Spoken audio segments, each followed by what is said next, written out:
नमस्कार। महाराष्ट्र विधानसभा चुनाव के बाद बिहार को लेकर भी सियासी हलचल बढ़ चुकी है और बिहार को लेकर 243 सीटों का जो महत्वपूर्ण गणित सामने आ रहा है, उस हिसाब से खलबली यहां पर देखने को मिल रही है।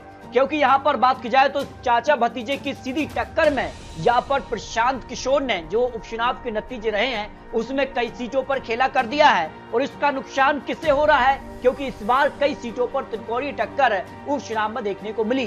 तो महाराष्ट्र में अगर बात की जाए तो चाचा भतीजे की सीधी लड़ाई में भतीजे ने बाजी मार ली और यहाँ पर असली नकली का भी यहाँ पर फैसला हो गया।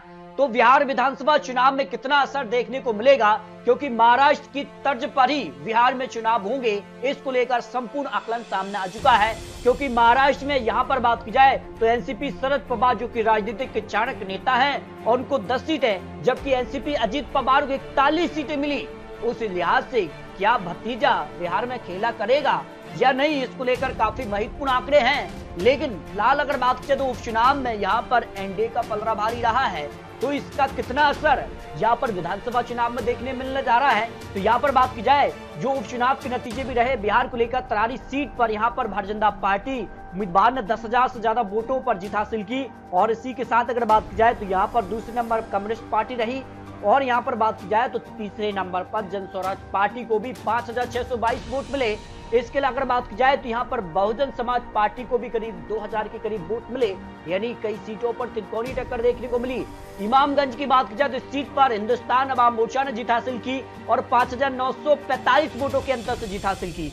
अगर यहाँ पर बात की जाए तो यहाँ पर आरजेडी को यहाँ पर करीब 47,490 वोट मिले। तो यहाँ पर बात की जाए जन स्वराज पार्टी को 37,000 वोट मिले। अगर ये मान लीजिए अगर जन स्वराज पार्टी नहीं उतरती तो इस सीट पर आरजेडी को यहाँ पर जीत मिल जाती, क्योंकि ज्यादातर जो वोट शेयर है वो आरजेडी का ही शिफ्ट हुआ है जन स्वराज पार्टी की तरफ, जो यहाँ पर विश्लेषण सामने आ रहा है। इसके अगर बात की जाए देखिए 7,493 वोट यहाँ पर बात की जाए तो ऑल इंडिया मुस्लिम लीग जो कि एआईएम पार्टी असदुद्दीन ओवैसी की पार्टी उसको भी मिले हैं। यानी सीधे तौर पर बात की जाए तो इस बार बिहार में खेला होने जा रहा है, तो इसका फायदा किसे किसे नुकसान होगा। रामगढ़ सीट के भी जो नतीजे है चौंकाने वाले थे, क्योंकि 1,362 वोटों के अंतर से भारतीय जनता पार्टी ने सीट पर जीत हासिल की। और अगर बात की जाए देखिए यहाँ पर तो बहुजन समाज पार्टी इस सीट पर दूसरे नंबर पर रही, जबकि राष्ट्रीय जनता दल यहाँ पर तीसरे नंबर पर रहा और जन स्वराज पार्टी को करीब 6,513 वोट मिले। लेकिन यहाँ भारतीय जनता पार्टी को सीधे तौर पर जो खराब हुआ वोट शेयर उसका फायदा मिला है।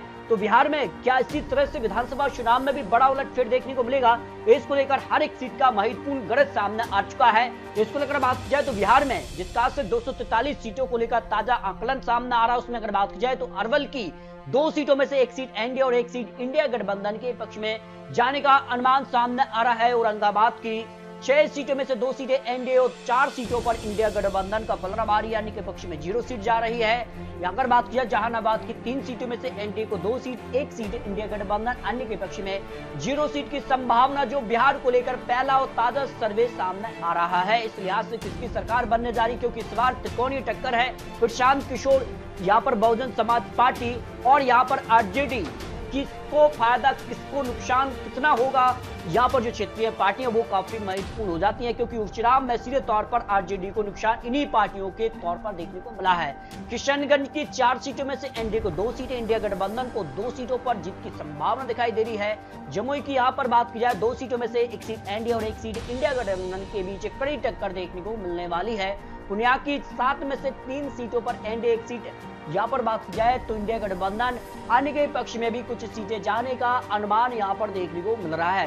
बात की जाए अररिया की 6 सीटों में से एनडीए को 2 सीटों पर जीत का अनुमान यहाँ पर बिहार को लेकर सामने आ रहा है। इंडिया गठबंधन को 3 सीटें, 1 सीट अन्य के पक्ष में जा सकती है।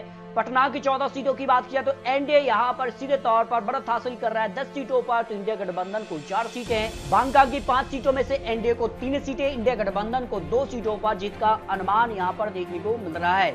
वही बिहार को लेकर बात किया माधोपुरा की 4 सीटों में से एनडीए को 1 सीट और इंडिया गठबंधन को 3 सीटों पर अनुमान हो सकता है जीत का। सुपौल की 5 में से एनडीए को 3 सीट, इंडिया गठबंधन का 2 सीटों पर पलड़ा यहाँ पर भारी नजर आ रहा है। वही अगर बात किया है खरैया की 4 सीटों में से एनडीए को 2 सीटें और इंडिया गठबंधन को भी 2 सीटों पर सीधे तौर पर कड़ी टक्कर देखने को मिल रही है। अब तक 79 सीटों के अनुमान में एनडीए को 43 सीट तो इंडिया गठबंधन का 35 सीट, 1 से 5 सीट अन्य के पक्ष में जाने का अनुमान सामने आ रहा है। चंपारण की 9 सीटों की बात किया तो एनडीए को 5 सीटें, इंडिया गठबंधन को 3 सीटें, 1 सीट अन्य के पक्ष में जाने की संभावना दिखाई दे रही है। वैशाली की 8 सीटों की बात की जाए तो एनडीए को 5 सीट, इंडिया गठबंधन का 3 सीटों पर पलड़ा भारी नजर आ रहा है। वहीं बात की जाए सारण की 10 में से एनडीए को 5 सीट, तो 5 सीटों पर ही इंडिया गठबंधन के बीच कांटे की टक्कर यहां पर देखने को मिलने वाली है, जो आंकलन सामने आ रहा है। बेगूसराय के 7 सीटों में से एनडीए को 3 सीट, इंडिया गठबंधन को 3 सीट, अन्य के पक्ष में 1 सीट की संभावना है।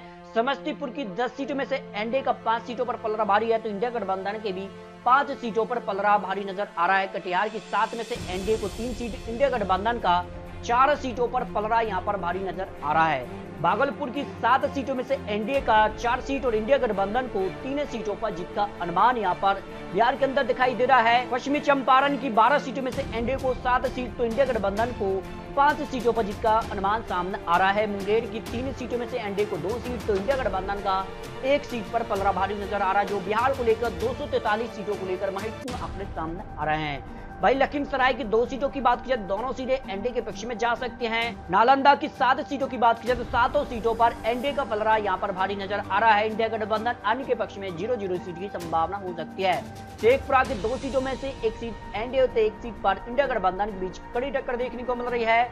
मधुबनी की 10 सीटों में से एनडीए को 5 सीट, तो इंडिया गठबंधन का 4 सीटों पर पलड़ा भारी है, 1 सीट अन्य के पक्ष में जा सकती है। भाई दरभंगा की 10 सीटों की बात की जाए तो एनडीए को 7 सीटें और यहाँ पर बात की जाए तो इंडिया गठबंधन को 3 सीटों पर जीत का अनुमान सामने आ रहा है। भोजपुर की 7 सीटों में से एनडीए को 4 सीटें और इंडिया गठबंधन का 3 सीटों पर पलड़ा भारी नजर आ रहा है। अब तक बिहार को लेकर 190 विधानसभा सीटों के अनुमान में जो आकलन है ओपिनियन पोल के आधार पर 100 सीटों के करीब एनडीए और 80 सीटों के आसपास इंडिया गठबंधन अन्य के पक्ष में 4 सीटों पर जीत का अनुमान सामने आ रहा है। मुजफ्फरनगर की 11 सीटों में से एनडीए को 5 सीट, तो इंडिया गठबंधन का 5 सीटों पर पलड़ा भारी है, 1 सीट अन्य के पक्ष में जा सकती है। सीवान की 8 सीटों में से एनडीए को 3 सीट, तो इंडिया गठबंधन का 5 सीटों पर पलड़ा भारी नजर आ रहा है। गोपालगंज की 6 सीटों में से एनडीए को 3 सीट, तो इंडिया गठबंधन को भी 3 सीटों पर कांटे की टक्कर यहाँ पर देखने को मिलने वाली है। सहरसा से अगर बात की 4 सीटों के लिए एनडीए को 2 सीट, तो इंडिया गठबंधन को भी 2 सीटों पर अनुमान है। गया की 10 सीटों में से एनडीए को 6 सीट, तो इंडिया गठबंधन का 4 सीटों पर पलड़ा भारी नजर आ रहा है। नवादा की 5 सीटों में से एनडीए को 3 सीटें, तो इंडिया गठबंधन का 2 सीटों पर पलड़ा यहाँ पर भारी नजर आ रहा है। त्योहार की बात की जाए तो 1 सीट में तो इंडिया गठबंधन का पलड़ा भारी नजर आ रहा है। सीतामढ़ी की 8 सीटों में अगर बात की तो एनडीए को 6 सीट, तो इंडिया गठबंधन का 2 सीटों पर पलड़ा भारी नजर आ रहा है। इस तरह से बिहार को लेकर 243 सीटों को लेकर जो महत्वपूर्ण गणित है उसमें एनडीए को 136 से लेकर 150 सीटों का अनुमान है, तो इंडिया गठबंधन 100 के करीब यानी 102 से लेकर 120 सीटों का अनुमान है। अन्य के पक्ष में 5 से 10 सीटों का अनुमान सामने आ रहा है। इस तरह से बिहार को लेकर बात की जाए तो विधानसभा चुनाव के आधार पर जो महाराष्ट्र विधानसभा चुनाव में एक बड़ी जीत मिली है, उसी तर्ज को लेकर भारतीय जनता पार्टी अब चुनावी मैदान में होगी।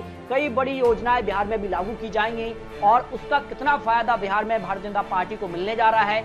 लेकिन माना जा रहा है कि बिहार में फिर एक बार नीतीश कुमार का पलड़ा भारी नजर आ रहा है, क्योंकि जिस प्रकार से यहाँ पर बात की तो महाराष्ट्र में तो चाचा पर भतीजा भारी पड़ा था, लेकिन बिहार में इसका उलट यहाँ पर आकलन सामने आ रहा है। लेकिन आपको बता दें चुनावी आंकड़े, चुनावी अनुमान है, अभी काफी समय है, उस दौरान किस कार का माहौल बनता है, आखिर जो इंडिया गठबंधन उसमें कौन दल शामिल होते हैं और किस कार से यहाँ पर चुनावी प्रचार करते हैं और कितना फायदा मिलेगा, इसको लेकर अपने रख सकते हैं। तो बिहार में आपको क्या लगता है, क्या एनडीए गठबंधन भारी होगा या फिर इंडिया गठबंधन बिहार में कुछ बड़ा करने जा रहा है, इसको लेकर अपने रख सकते हैं, क्योंकि प्रशांत किशोर के चुनावी मैदान में उतरने से काफी कुछ नुकसान यहाँ पर बड़ी पार्टी को देखने को मिलने जा रहा है। तो मिलते हैं और लेटेस्ट और महत्वपूर्ण विश्लेषण के साथ, तब तक ले जय हिंद, जय भारत।